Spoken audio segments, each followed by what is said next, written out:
I'm Alex Michelson. This week, the issue is monkeypox. President Biden, Governor Newsom, and many local governments have all declared emergency situations. How can you protect yourself? California State Epidemiologist Dr. Erica Pan will join us with the state's plan.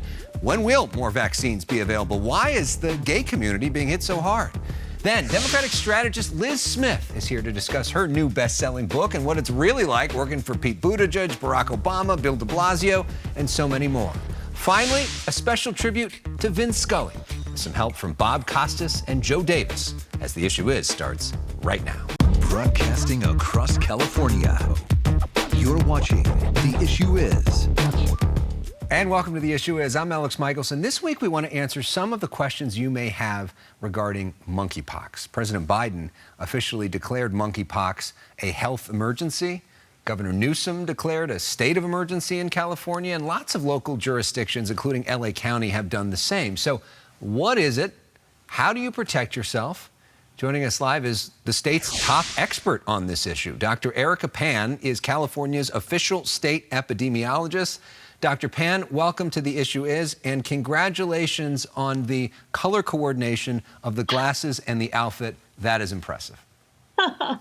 Thank you very much. Thanks for having me today. All right. Obviously, this is an important, serious topic. Let's start with the most basic sort of monkeypox for dummies here. What is monkeypox, and how do you get it? Sure. Monkeypox is a previously rare disease. It's caused by an infection with a virus that is related to the smallpox virus, but much less severe, much less contagious.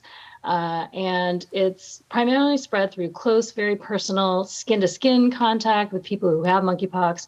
Typically, people get a flu-like syndrome and then have a rash or sores that look like little blisters. And it can be spread from person to person or animals, or also from materials that are contaminated, like clothing or bedding. So it's not necessarily a sexually transmitted disease, right? We know that it's not a gay disease. You don't have to be gay to get it, but it is spreading big time in the gay community. Almost everybody who is getting it is gay. Why is that? It's not a sexually transmitted disease per se, but obviously when you have close, intimate contact, you're having skin-to-skin contact, and that again is how this disease is spread. So it seems to have hit this particular community and this network hard in the last several months. So when you say skin-to-skin, does that mean like you hug somebody and you can get it? You pat them on the back? Like, what does that mean? It really is, again, if you have like a blister or one of these lesions, this rash, and that is rubbing on someone else, that is how you can get infected. So skin to skin would really mean that. Although, again, if you share clothing and someone has clothing that's contaminated, but that would really be prolonged, or, really wearing someone else's clothing. So it's really, again, about having contact with these infected lesions is the primary way we think this is spread. So Governor Newsom recently declared a state of emergency to fight this. That term freaks a lot of people out after more than 2 years of a COVID state of emergency that some people feel like should be over already. What does that declaration actually do? State of emergency, what does that mean? Yeah, great question. It really helps us mobilize resources, and hopefully with the federal declaration, we're really hoping for more funding as well. We can really leverage resources. We're hoping that this will help get more vaccines, more treatment to our community. So on the issue of vaccinations, which is one of the reasons the state of emergency was declared, where are we at on that? Because we know right now only people that are high risk can get the vaccine. When does that change? When can everybody get the vaccine? Yeah, the vaccine supply is extremely limited still. To give you an example, so far here in California, we've received just over 109,000 doses. And we do anticipate a little bit more in mid-August, but our understanding is that there is, at least for the next few weeks or so, only about a little over 1 million doses for the whole country, right? We're a state of 40 million people. We did send a letter to our federal partners recently saying, actually, what we think we need in California to get to our highest risk population is probably more like 800,000 doses. And again, we've gotten like 1/8 of that. So it's extremely limited right now. There was a declaration yesterday also, part of that federal declaration is there might be another way to to use these doses more in a different way to kind of stretch them out so that you could get 5 doses for every 1 vial. So that is something it sounds like the federal government is exploring, and hope that that will really stretch our vaccine supply much more. In terms of a timetable, when are we looking at when there would be more vaccines? What's the timetable like? Yeah, my sense is that is a moving target. We heard we'll get a little bit more, but not a whole lot more in a couple weeks, and that there's, another 3rd phase maybe coming in September, and then maybe some other larger phases not until this winter. But I think this continues to evolve, and we're hoping that we will get more sooner. If you've gotten the vaccine and you haven't been exposed yet, does it then prevent you from getting monkeypox? We think it should, and again, there's a lot of sort of early data, and I think that's what we're managing. We're less sure about how well it prevent the less serious infection, but we have more confidence as it will prevent hospitalizations and illness and some of those more serious outcomes that can happen with monkeypox. All right, so we're now having this, of course, after we've had 2 years of this pandemic, which you've been working nonstop for. What is the most important lesson that we learned from COVID that is now being applied to monkeypox and the response? Most importantly, we know we need to work closely with our local and regional partners, trusted community partners, to really get the right messages and information and resources to the people that need them the most. Well, there's so much sort of misinformation and confusion on this right now, and I hope that this segment helped clear up some of that. I found it very valuable. Thank you, Dr. Pan. I know you're so busy right now. We really appreciate you taking some time to talk with everybody. Well, thank you for helping to get good information out there. Up next, she is the communications whiz that made Pete Buttigieg a national figure. Now Lis Smith is out with a juicy new book. She's here in studio when we come back. And we encourage you to head to youtube.com/Elex Michelson right now to watch our interview with California Senator Alex Padilla about the Inflation Relief Act. Stay with us. How does a millennial mayor, openly gay man, win the presidency? Well, the path is narrow, but I wouldn't be doing this if I didn't see a path. And what we found is when we get in front of people, they respond.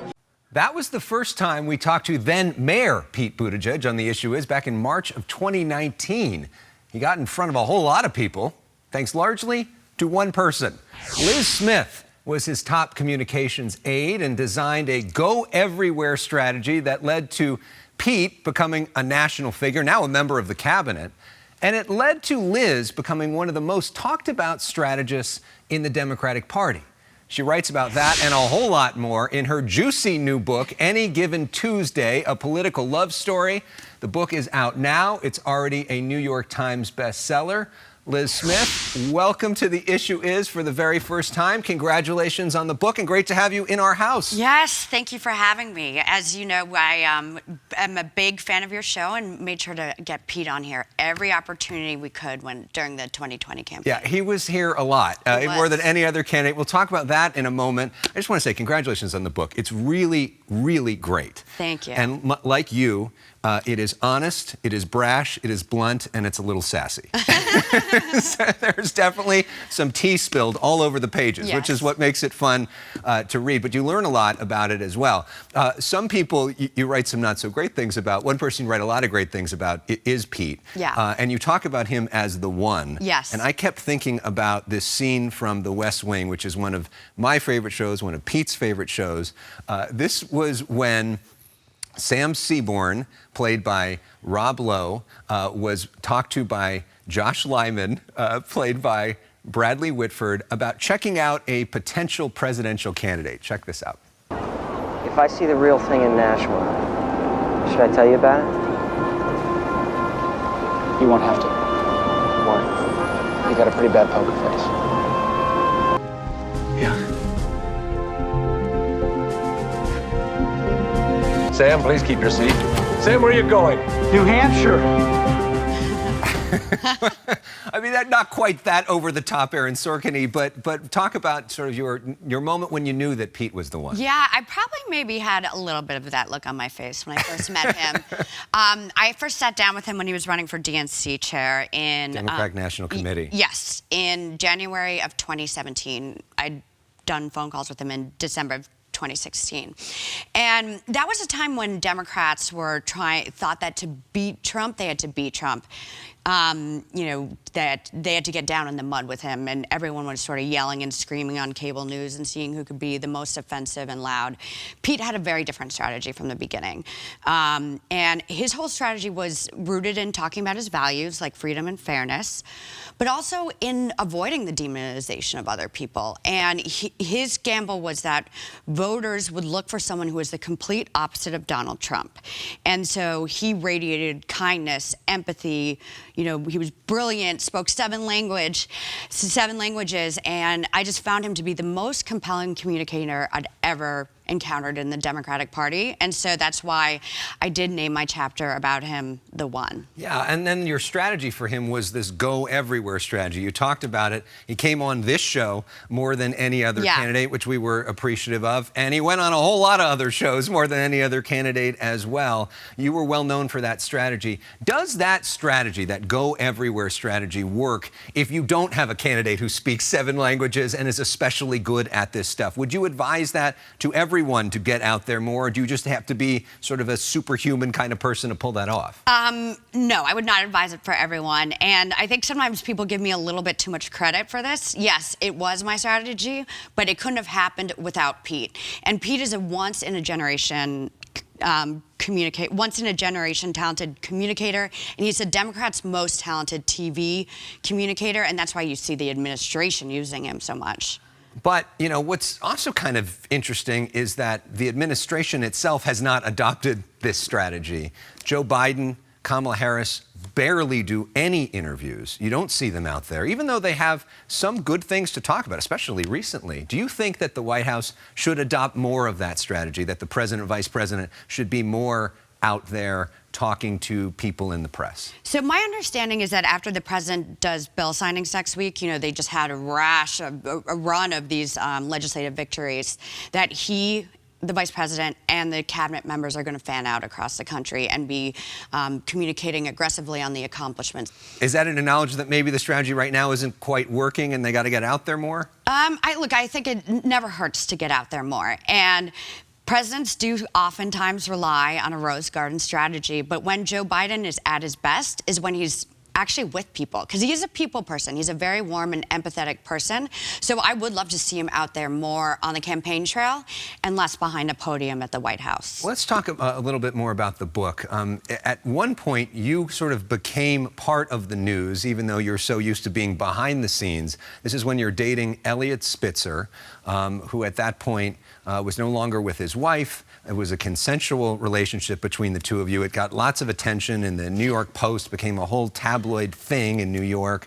Obviously, he got caught up in a prostitution scandal, which ended his time as governor of New York. And you write about the fact that you were trying to do your own PR through a crisis. Right. And you learned you can't do that.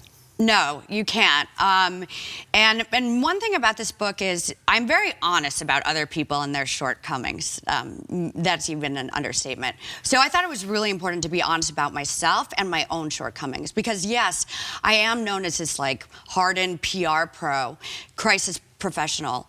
But when it came to handling my own crisis, I did a piss poor job of it. And what I realized is you can't handle your own PR. You are inherently conflicted. And that was a moment when I needed to take a step back and rely on other people to do it, and to, maybe for once realize that I alone couldn't fix it.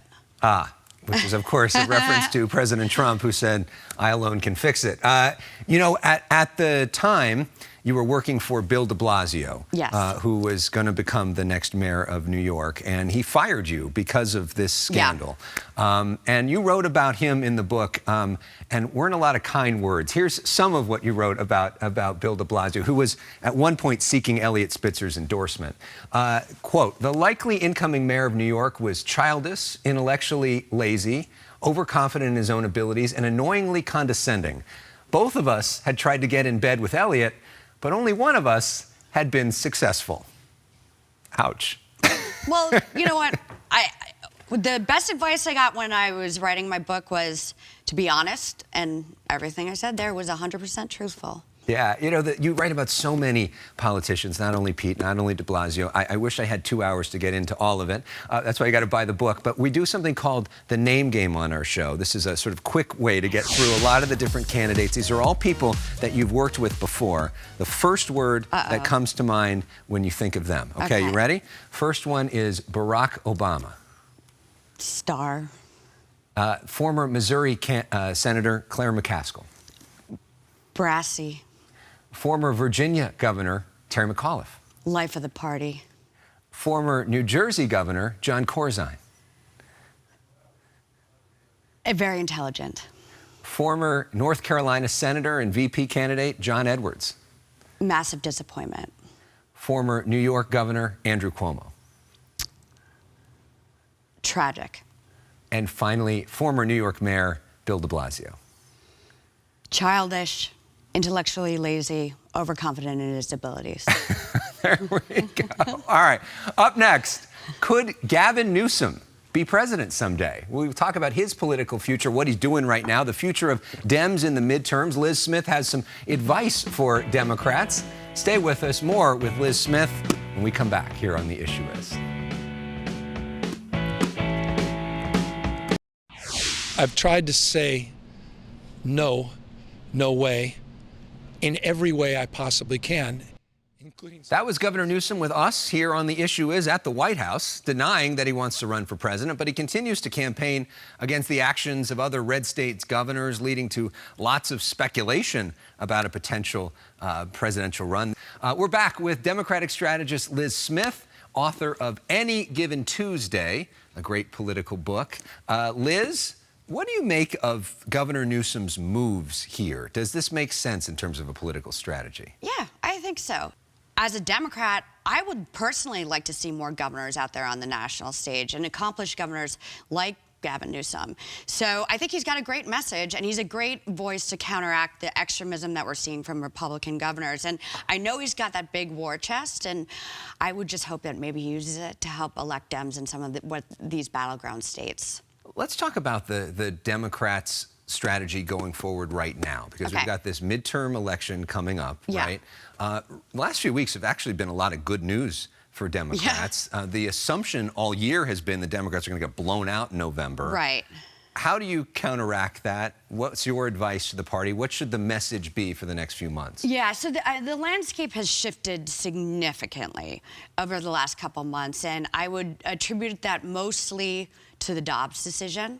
And the Dobbs decision overturning Roe v. Wade. Right. The most important thing, though, for Democrats to do is not let this be a referendum on Joe Biden. With all of his accomplishments, the American people are still feeling pain from inflation and gas prices. And what we need to do is make this a choice. And it's a choice between Democrats who are trying to give them relief and Republicans who vote against important measure after important measure, whether it's reducing drug prices, capping the price of insulin, stopping oil companies from price gouging, you name it. And why are they doing that? These are not exactly radical socialist things. The only reason why Republicans are doing that is because they want to impose as much misery on the American people so that the American people take it out on the party in power in November. And I think it is a very cynical, dark ploy that Democrats need to be screaming from the rooftops about. All right, we like to play a game on this show called Personal Issues to get to know you a little bit better. Your book, I got a lot of personal issues. Apparently. If you read the book, you get to read many of them. But since I'm not doing Liz's therapy session, we're just going to focus on your favorites to get to know you a little bit better. We'll put 30 seconds on the clock. This is the first thing that comes to mind. How did Pete do? How did Pete do? I want to beat him. Pete was really good. I don't know how quite you beat him. I guess it would be getting more in. So let's do it. Let's try to do this. Okay, here we go. Ready? What is your favorite TV show? Game of Thrones. Favorite book? End of the Affair by Graham Greene. What is your favorite musician or band? Guns N' Roses. What is your favorite place to relax? My apartment. Who is your role model? Stephanie Cutter.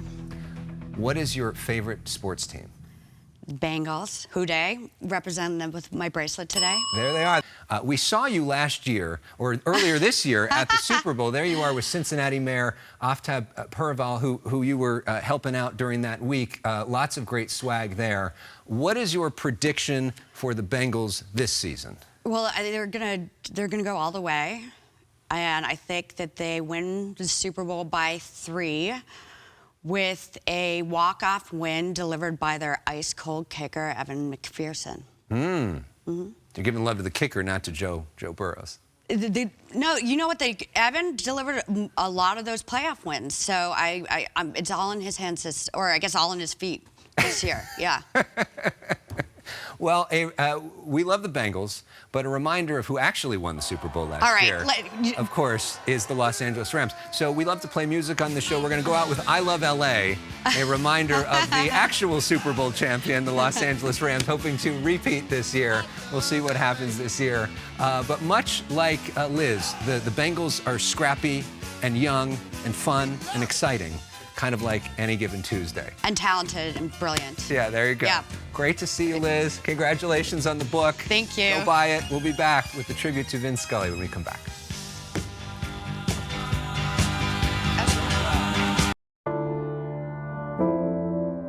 What did you learn from Vin? Well, I think I learned from Vin what Vin learned from Red Barber: preparation. I think the big thing that he taught me was to be myself. It's the same advice that Red Barber gave him when he started in 1950. Be yourself. Let yourself come through. That was Bob Costas and Joe Davis reflecting on one of their mentors, Vin Scully, during recent interviews here on The Issue Is. Vin broadcast Dodger games for 67 years. I had the pleasure of meeting him a few times, and he was the classiest, kindest, warmest, and funniest, perhaps the greatest storyteller in broadcasting history. Sometimes you should meet your heroes. We end this week with Vin's final words from his last game broadcasting for the Dodgers back in 2016. Rest in peace to the greatest of all time. I know in my heart that I've always needed you more than you've ever needed me. And I'll miss our time together more than I can say. But you know what? There will be a new day and eventually a new year. And when the upcoming winter gives way to spring, rest assured, once again, it will be time for Dodger baseball. So this is Vin Scully wishing you a very pleasant good afternoon wherever you may be.